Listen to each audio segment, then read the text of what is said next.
बिस्मिल्लाहिर्रहमानिर्रहीम। तो दोस्तों आज हम बात करेंगे एक्सेल के अंदर इनवॉइस किस तरीके से बनाई जाती है, उसका एक टेम्पलेट यहाँ पर मौजूद है। तो सबसे पहले यहाँ पर मैं आपको बताता हूँ कि जिसमें हमारे पास एक बेसिक टेम्पलेट है जिसके अंदर आपको क्या क्या चीज़ें रिक्वायर्ड है, क्वांटिटीज़ हैं, कोड्स हैं, प्रोडक्ट है, प्राइस और उसका टोटल है। अब सेकंड शीट के ऊपर आते हैं। तो सेकंड शीट के ऊपर हमारे पास जो है वो पूरा डाटाबेस है जिसके अंदर हमारे पास हमारे प्रोडक्ट के कोड्स लिखे हुए हैं, प्रोडक्ट्स के नेम लिखे हुए हैं और उनकी जो है यहाँ पर प्राइसेस लिखी हुई है। अब ये एंट्री आपको जो है वो आपके डेटाबेस में आपको यहाँ पर करनी है और आपकी इनवॉइस जो होगी वो आपको यहाँ पर आपके फर्स्ट जो पेज के ऊपर फॉर्मेट बना के रखा हुआ है इसके ऊपर आपको रेडी करनी है।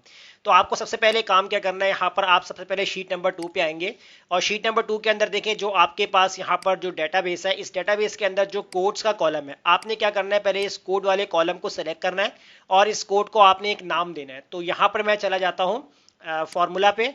फॉर्मूला पे जाने के बाद यहाँ पर है मेरे पास है नेम मैनेजर, इसके ऊपर मैं क्लिक करता हूँ। यहाँ से मैं न्यू पे क्लिक करूंगा। उसके बाद यहाँ जो नेम का ऑप्शन है, यहाँ से जो है मुझे एक नाम रखना है कोड का, यानी कि इस पूरे कॉलम को यानी इस पूरी रेंज को आप क्या नाम देना चाहते हैं। तो शॉर्ट फॉर्म मैं यहाँ पर CD रख देता हूँ। उसके बाद रेफरेंस टू के अंदर देखें जो रेंज है मैंने पहले सेलेक्ट करके रखी हुई है, तो यहाँ पर ऑटो जो है वो रेंज पिक कर रहा है। अगर रेंज आपने सेलेक्ट नहीं की होगी तो आप यहाँ पर सेलेक्ट करके जो है वो रेंज को दोबारा सिलेक्शन बना सकते हैं। उसके बाद आप इसको ओके कर देंगे तो देखिए CD के नाम से जो है वो आपके पास एक नेम मैनेजर बन चुका है। अब ये मैंने क्यों किया है ये भी आपको आगे पता चलेगा। तो शीट नंबर 1 पे आते हैं। अब देखिए यहाँ पर जो पूरा कोड वाला कॉलम है इसको मैं सेलेक्ट करता हूँ और उसके बाद जो डाटा में जाता हूँ यहाँ से जो है वो मैं डाटा वैलिडेशन को यूज करता हूँ और इधर से मैं चेंज कर दूंगा लिस्ट और यहाँ पर मैं लगाऊंगा इक्वल लगाता हूँ। इक्वल लगाने के बाद जो हमने नेम मैनेजर्स के अंदर नाम रखा था कोड वाले कॉलम का CD, तो वो आपको यहाँ पर टाइप करना है CD। उसके बाद आप इसको कर देंगे ओके। तो अब आप देख सकते हैं कि यहाँ पर जो है मेरे पास एक ड्रॉप डाउन लिस्ट बनकर आ चुकी है। अब ये ड्रॉप डाउन लिस्ट बनाने के लिए मैंने वहां पर जो है वो नेम मैनेजर्स का नाम रखा था।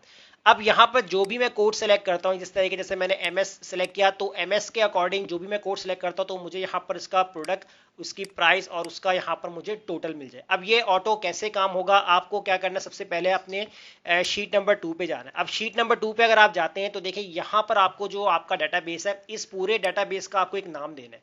तो मैं इस पूरे डाटाबेस को सेलेक्ट करता हूँ और दोबारा से मैं यहाँ पर फॉर्मूला में जाता हूँ, नेम मैनेजर पे जाता हूँ, न्यू पे क्लिक करूंगा और यहाँ पर जो है वो नाम देता हूँ। जैसे मैंने यहाँ पर टाइप कर दिया आइटम और अंडरस्कोर डालकर मैंने लिस्ट कर दिया। तो कोई भी मैंने एक नाम दे दिया, आप कोई भी नाम दे सकते हैं। उसके बाद आप इसको कर देंगे ओके। जैसे ओके करेंगे तो ये देखिए आइटम लिस्ट के नाम से जो है वो सेकंड जो हमने नेम मैनेजर बना लिया है। अब आपको करना ये है कि आपने आना दोबारा से शीट नंबर 1 पे। अब मैं क्या करता हूँ, इस कोड को फिलहाल डिलीट कर देता हूँ। अब प्रोडक्ट वाले सेल पर आता हूँ और यहाँ पर फॉर्मूला अप्लाई करता हूँ।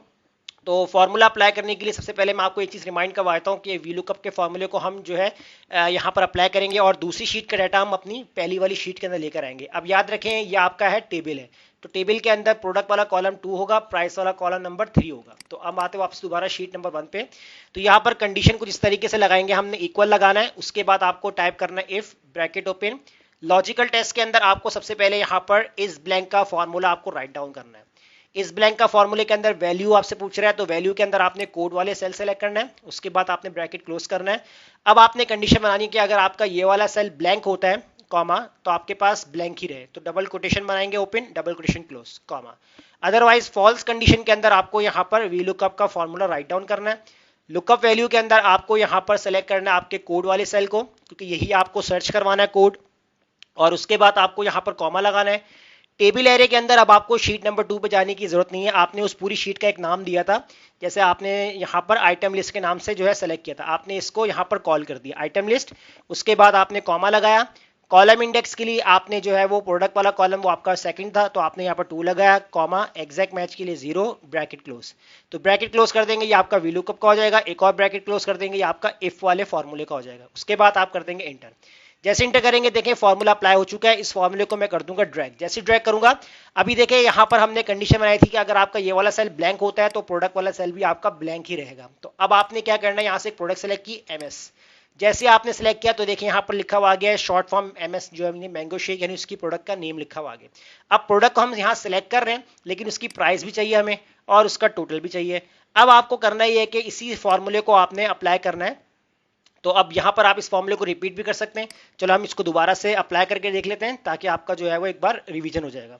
तो आपने दोबारा से इफ का फॉर्मूला लगाया और उसके बाद इस ब्लैंक का फॉर्मूला राइट डाउन करना आपने, और वैल्यू के अंदर आपने जो है सबसे पहले कोड वाले सेल को सिलेक्ट किया, ब्रैकेट क्लोज कॉमा। अगर ये सेल ब्लैंक होता है तो आपके पास ब्लैंक आ जाए कॉमा, अदरवाइज आपके पास वी लुकअप का फॉर्मूला अप्लाई हो जाए। तो वी लुकअप का हम फॉर्मूला अप्लाई करेंगे। लुकअप वैल्यू के अंदर आपने कोड वाले सेल को सिलेक्ट करना है, कॉमा लगाएंगे। टेबल एरे के अंदर आपने उस टेबल का नाम दिया था आइटम लिस्ट के नाम से, और उसके बाद कॉमा। कॉलम इंडेक्स पूछ रहा है तो कॉलम जो प्राइस वाला था वो कॉलम नंबर 3 था आपका, 3 लगाया कॉमा, एग्जैक्ट मैच के लिए 0, ब्रैकेट क्लोज, एक और ब्रैकेट आपने क्लोज कर देना है। उसके बाद आप कर देंगे इसको एंटर। जैसे एंटर करेंगे तो ये देखें प्राइस आ चुकी है। मैंगो शेक जो इसकी प्राइस है वो कितनी आ रही है, 350। आप शीट नंबर 2 पे जाके देख सकते हैं 350 जो है वो मैंगो शेक की प्राइस है। इस तरीके से अगर आप यहाँ पर चेंज कर लेते हैं MSL तो देखें मैंगो स्लाइस आ रहा है उसकी प्राइस अलग आ रही है। इस तरह अगर आप चेंज करते हैं यहाँ पर चॉकलेट शेक तो उसकी प्राइस अलग आ रही है। और अगर आप कोई भी आप यहाँ से कोड सेलेक्ट करते हैं तो यहाँ पर आपको उसके प्रोडक्ट और उसकी प्राइसेस वगैरह यहाँ पर आपको शो कर देगा। अब नेक्स्ट जो चीज़ है यहाँ पर है आपका टोटल। अब टोटल के लिए आपको क्या करना है यहाँ पर, तो हमने यहाँ पर इक्वल लगाना है। अब टोटल के लिए आपको यहाँ पर दोबारा से इफ का फॉर्मूला राइट डाउन करना है और आगे इस ब्लैंक का फॉर्मूला लगाएंगे और इसी कोड को आपने सेलेक्ट करना है कि अगर आपका जो है वो कोड ये वाला कोड कॉमा ब्लैंक होता है तो आपके पास ब्लैंक आए कॉमा। उसके बाद आपको ट्रू वैल्यू के अंदर आना है तो यहाँ पर आप ब्रैकेट बनाएंगे फॉल्स वैल्यू के अंदर, और ब्रैकेट के अंदर आपको जो है वो क्वांटिटी को आपने मल्टीप्लाई कर देना जितने आपकी प्राइजेस है। उसके बाद ब्रैकेट क्लोज, एक और ब्रैकेट क्लोज, और आप कर देंगे एंटर। जैसे इंटर कर देंगे तो देखिए अभी यहाँ पर आपके पास टोटल इतना बता रहा है। अब इसमें आपको जो है वो क्वांटिटी लगानी है तो क्वांटिटी के लिए आपको यहाँ पर जैसे आपने 2 लिखा तो देखिए यहाँ पर आपके पास 2 की प्राइस आ रही है, और कितनी क्वांटिटी है 1 है तो देखिए 1 की प्राइसेस आ रही है। इसी तरीके से आपने इस फॉर्मूले को भी ड्रैग कर देना है यहाँ तक, और इस फॉर्मूले को भी आपने ड्रैग कर देना है। अब इसके बाद आपको जस्ट यहाँ से जो है वो अपना कोड सेलेक्ट करना है। जैसे आप सेलेक्ट करते हैं MS तो ये देखिए उसी की कोड वगैरह आ रहे हैं। अब कितनी क्वांटिटी है आपने लिखा 3 तो ये देखिए 3 की प्राइजेस भी टोटल अपडेट हो रही है। प्राइजेस तो हमारे पास शो हो रही हैं, टोटल हमें बताएगा जब तक हम यहाँ पर क्वांटिटी लिखेंगे। अगर आपकी एक क्वांटिटी है तो एक आपने लिखा तो एक की आपको सेम प्राइस बताएगा। इसी तरह आपको यहाँ पर जो है वो आपने चेंज किया चॉकलेट शेक, और इसके अलावा आप जैसे यहाँ पर 2 लिखा, यहाँ 4 लिख दिया, यहाँ 3 लिख दिया। अब देखिए यहाँ पर हम चेंज करते हैं तो ये आपका क्रीम शेक आ गया, और यहाँ पर हम चेंज करते हैं तो ये आ गया ब्लैकबेरी केक आ गया आपका। तो देखें इस तरीके से आपकी जो है वो प्रॉपर एक इनवॉइस बनाई जाती है एक्सेल के अंदर। बहुत सिंपल है, बहुत यहाँ पर मैंने आपको बेसिक चीज़ बताई है। डाटा मेरे पास शॉर्ट था तो इसलिए ताकि आपको समझने में आपको ताकि आसानी रहे कि किस तरीके से जो है वो एक इनवॉइस का टेम्पलेट होता है वो एक्सेल के अंदर रेडी किया जाता है। तो उम्मीद करता हूँ आपको ये हमारा टॉपिक आपको क्लियर होगा।